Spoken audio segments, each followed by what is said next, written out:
Ya Ustaz, mengenai penjelasan Ustaz di pekan yang lalu bahwa kita harus mengikuti dalil dan bukan mengikuti ulama, ada sebagian dari saudara-saudara kita yang kita dengar dalam majelisnya menyanggah dengan berkata bahwa pernyataan tersebut terkesan merendahkan ulama, karena tentunya para ulama pun pastinya berfatwa dan beristimbat kepada dalil. Mohon tanggapan Ustaz. Jazakallahu khair. Alhamdulillah wassalatu wassalamu rasulullah. Itu ulama itu manusia bukan? Nah, saya mau tanya, ulama itu manusia bukan? Kalau manusia tempat apa? Kesalahan. Kata Nabi, kullu bani Adam khata' wa khairul khata'in at-tawwabun. Setiap anak Adam pernah berbuat salah. Yang terbaik yang berbuat salah yang apa? Taubat kepada Allah. Sekarang saya mau tanya, sahabat nih yang Nabi katakan khairun nas, ada nggak sahabat salah? Ada nggak sahabat salah? Ada, tapi kesalahan sahabat dengan kebaikannya, kesalahannya sedikit, kebaikannya lautan. Sehingga apa? Hapus semuanya itu. Mereka sebaik-baik manusia. Tapi sesudah sahabat tabi'in, ada nggak yang salah? Banyak yang salah. Sesudahnya lagi ada yang salah. Sekarang kita bicara tentang 4 imam. Hanafi, Maliki, Syafi'i, Hambali rahimahumullah. Mereka imam terkenal di dunia. Kalau ada ulama sekarang ini 100 ulama, dengan mereka lebih alim mana?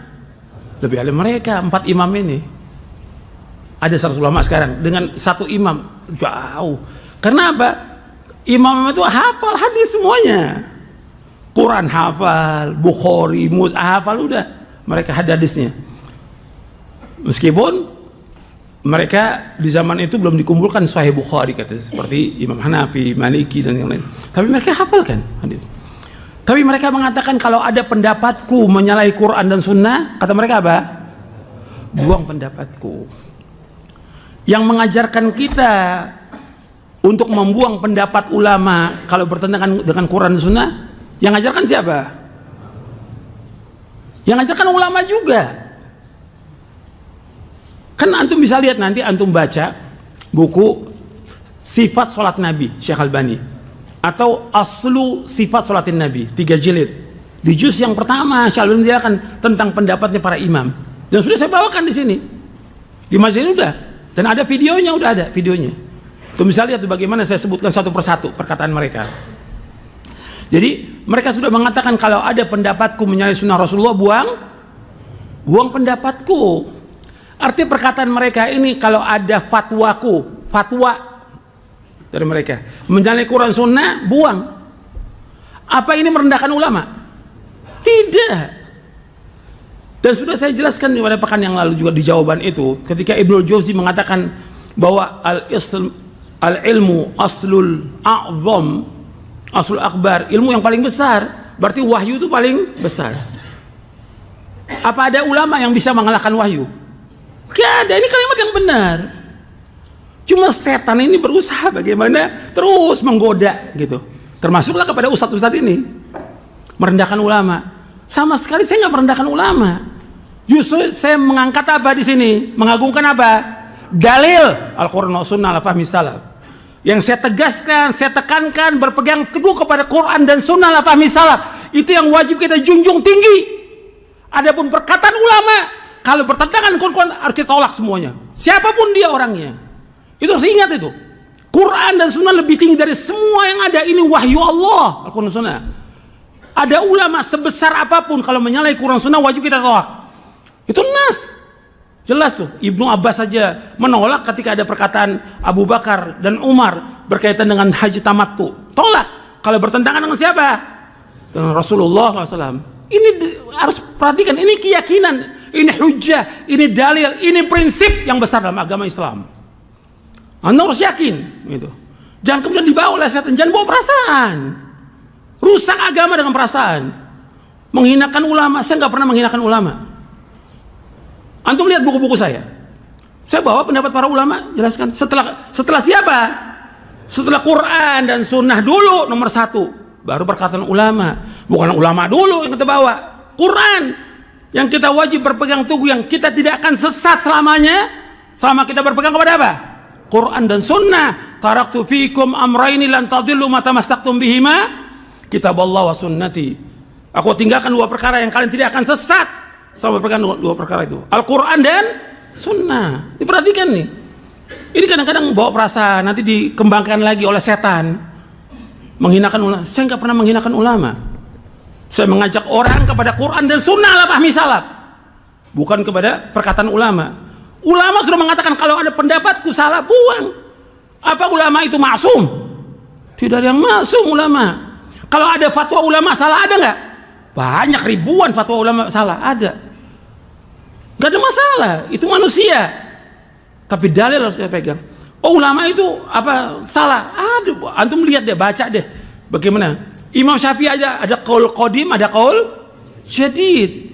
Kesalahan mereka ada, wajar sebagai manusia.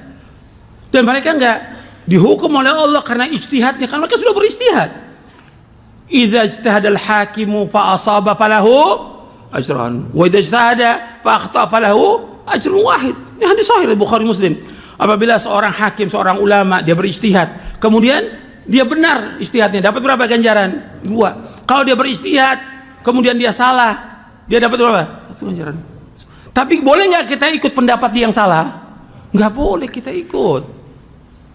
Antum kalau mau baca lagi tentang bagaimana pembelaan para ulama kepada ulama, antum baca bukunya Syekhul Islam Ibnu Taimiyah.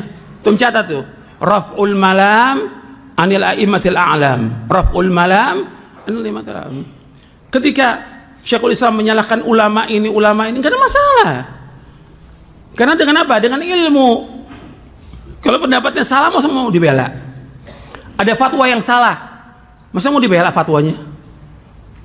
Ada nggak ulama dalam berfatwa salah? Banyak. Nggak boleh kita ikut ketika dia salah. Apalagi berkaitan dengan nama orang, pribadi orang dari ulama Ahlussunnah.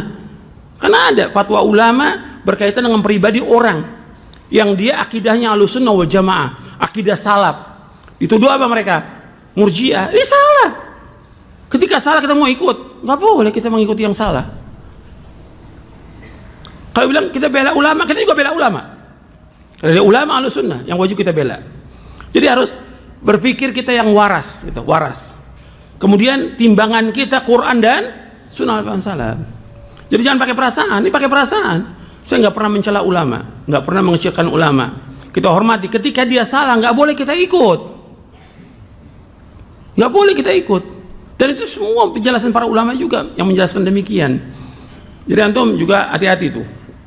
Karena itu nanti akan mengajak orang, mengiringi orang untuk kembali lagi kepada apa? Kepada apa? Taklid. Udah taklid. Udah apa kata ulama, fatwa ulama, udah. Ini ada dalil. Oh, kita tolak dalil. Karena udah. Yang ada sekarang kan gitu. Dari ahlul bidah yang ada kan, kita dakwakan, enggak, kiai saya ngomong begini. Usai ngomong. Loh, antum kembali lagi kepada mereka. Kita bukan mujtahid, tapi kita disuruh untuk mengikuti apa? Dalil yang Allah perintahkan dalam Al-Quran, ikuti apa? Dan sudah saya bawakan dalilnya. Baik dalam surah Al-Baqarah, Al-Isra, Al-An'am, sudah saya bawakan kemarin dalilnya. Tinggal coba antum renungi lagi. Gitu. Antum dengar lagi videonya, coba dengar lagi. Tapi dengan pikiran yang waras, ya waras itu. Dengan hati yang jernih, tidak ada hasad. Antum nilai itu. Gitu. Kalau belum yakin lagi, baca buku saya berkaitan dengan itu. Di awal buku sifat wudu dan sifat sholat Nabi, saya bawakan perkataan para imam. Antum baca tuh, sifat wudu dan sifat sholat yang diterbitkan oleh Pusaka Imam Syafi'i, ada tuh di awalnya saya jelaskan. Bagaimana penjelasan para imam tidak boleh mengikuti pendapat mereka, wajib mengikuti dalil. Jelas sampai sini? Mudah-mudahan bermanfaat. Wassalamualaikum Muhammadin sallallahu alaihi wasallam. Subhanakallahumma bihamdik asyhadu an la ilaha illa anta astaghfiruka wa atubu ilaik. Assalamualaikum warahmatullahi wabarakatuh.